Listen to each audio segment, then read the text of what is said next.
Welcome to the full moon in Sagittarius, lunar eclipse, super moon, big things going on right now.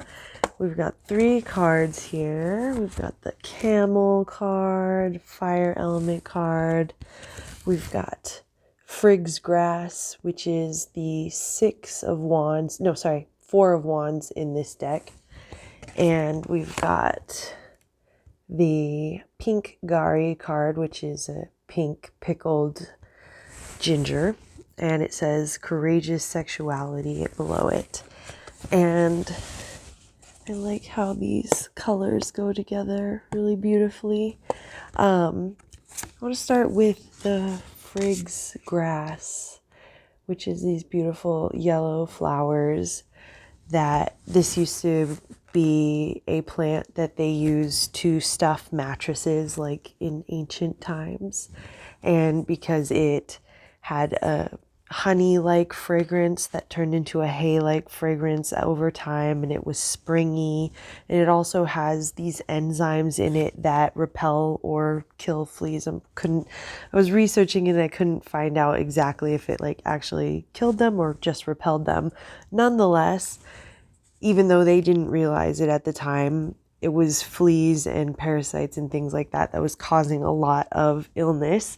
And this magical flower helped repel that. And so it was often used in the mattresses of pregnant women to help them. And it was said to help them have safer pregnancies. And so all of this symbolism is tied into this plant. And, it's also a great pollinator plant, so just calling in the cycles of creation and how we sustain each other through that. And so also in this card, the person who drew it has these wands that are actually the things that you use to weave wool so that you can create things. And the 4 of wands generally has to do with the hearth and how we are maintaining our connections to ourself, to our home, to our community, and how are we strengthening the bonds and understanding that we are weaving the reality that we want for ourselves, and we have to weave it together. The more that we weave it together, the more we have the ability to actually see change, to actually witness and move forward into the world in a sustainable way, in a way that is better for all of us. Ultimately, sharing, mutual aid, things like this are good for all of us. And the more people that get on that page, it's not even that we need to convince everybody to get on that page. It is simply, how can you convince yourself to get on that page? And how can you put in the work that is necessary to get on that page inside of yourself, so that whoever is willing and able to do that in their own capacity and way, when we weave together, ultimately we are stronger together and we create the reality that we want to see in the world, instead of just being susceptible to what has been predetermined for us. It doesn't have to go that way, but we have to take the empowerment to change things. And so I really love this card for giving us that symbolism and helping us understand of how can we take good care of ourselves? Can we hold ourselves and give ourselves the comfort and the hearth and sit by the fire and understand what it is that whether, maybe we don't all have access to fire, but there's a fire inside of yourself, and it's how do you tend to that flame so that you can understand what you're supposed to be doing with your energetic forces. That leads me to this pink Gari card. And so immediately we've got ginger. We're thinking about the ways that ginger warms up our body. It adds to our immunity, helps our immunity, boosts it. And so we are able to more effectively run our entire body based on our immune system. And our immune system is dramatically affected by our stress levels or our sadness or any kind of fear, these things, these emotional things that can take us down, or mental things that can take us down. And then what happens is our immunities get lowered, and then we get sick, and then domino effects. And so this card, courageous sexuality, when I think of sexuality, I'm not necessarily thinking of having sex, having relations. Sure, if you want to do that, great. Support you in doing whatever you need to do. Although caution is necessary to understand that in exchanging sexual energy, you're exchanging energy, period. Like whatever is going on with each other, now it's going on with both of you. And now you've got to sift through all of that, because sex is a usage and sharing of energy. And when we're courageously cultivating our own sexual energy, we have an opportunity to utilize it for whatever. Our sexual energy is like what drives us. It's what moves us. It's what gets us out of bed in the morning to do everything. It's not that we get out of bed in the morning to have sex. We get out of bed in the morning because we are biologically driven to live, to experience, to be a part of the world.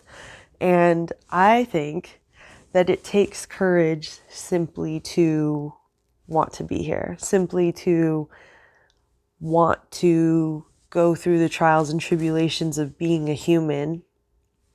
And there's so much work to be done to balance ourselves, to heal ourselves, the ancestral trauma, past life trauma, childhood trauma, all of these things just like stacked on top of each other. And global trauma that's happening, and colonization. I mean, the list can go on forever. How much courage does it take for all of us to simply be here, to simply show up, be in our body, and theorize about a possibility of what could be better, how we could be a part of healing for the future? That's what Sagittarius is all about. Sagittarius is about expansion. Sagittarius is about philosophizing and, in a certain way, dreaming, because you're aiming and you're able to zoom out and see the bigger picture of the entirety of the story. And so this energy right now is, how can we bring that into the emotional realm? It's the full moon and it's this eclipse. So it's the darkening of the moon. And this is all just like very potent energy for us to understand how we want to be expanding, because this energy is going to last, I think, a couple years or something like that. Nonetheless, a good amount of time, an amount of time that we have an opportunity to really play with this back and forth of the Sagittarius Gemini polarity, which has a lot to do with learning, with experiencing, with philosophizing, as I said before, and also traveling in whatever capacity. Not necessarily that we have to all go traveling, because we're still in a panoramic. We're still here.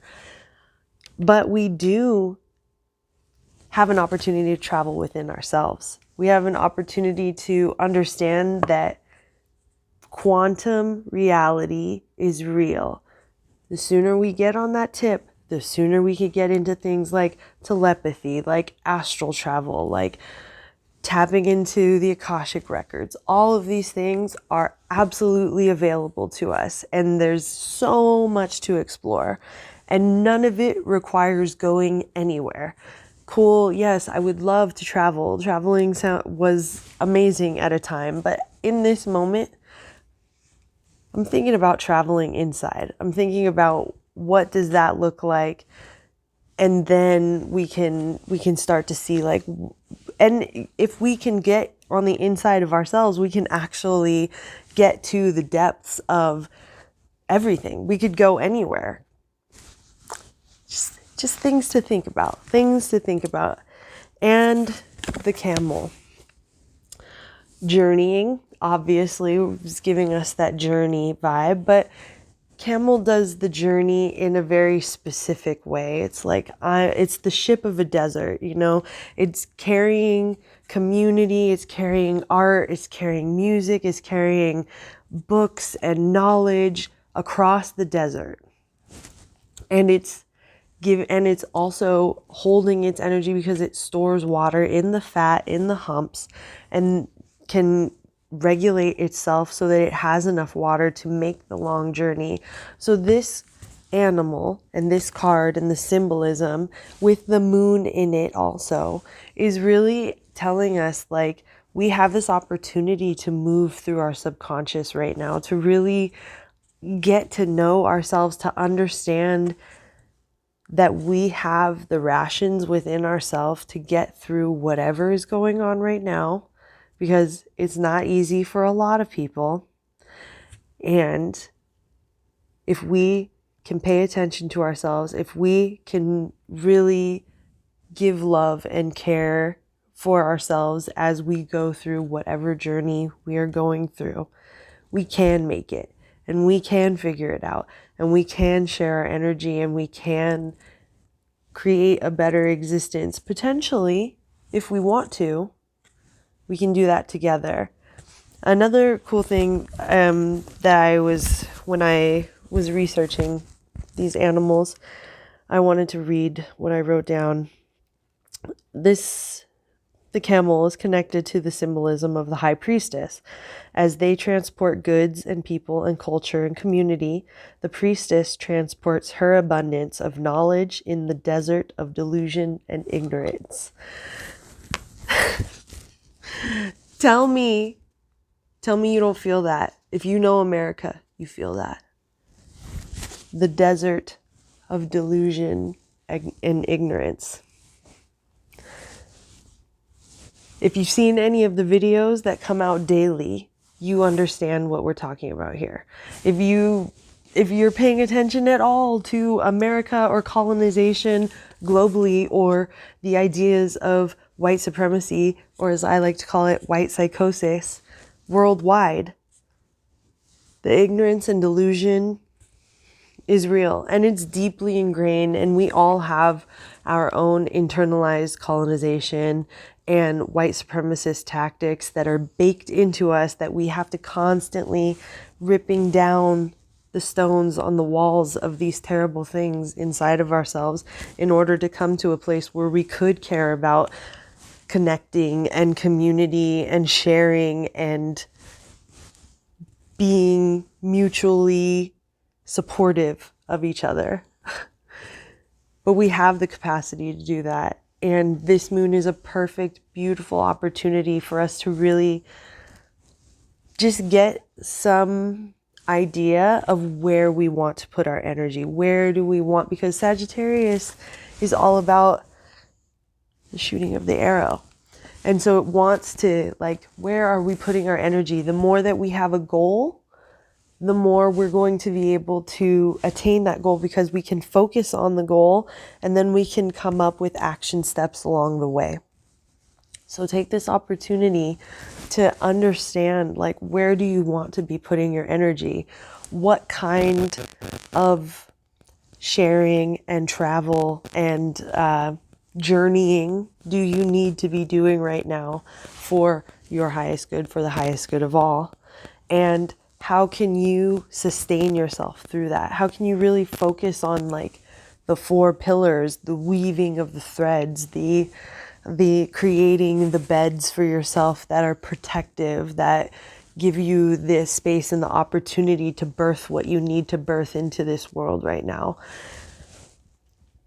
It's exciting and it's scary, and sometimes I get overwhelmed and don't want to move forward. I get dissociated, but even still, like, these things are hopeful. These things feel like it's something we can all collectively get together on in one way or another, even if that collectively getting together on is just going inside of ourselves and understanding how we can heal ourselves the best, because ultimately that's all of our cups overflowing is how we're going to be able to create the pools together that are changing the world. And we don't have to even worry about it. We can just live in our healthier selves. So blessings, and I'll see you next time.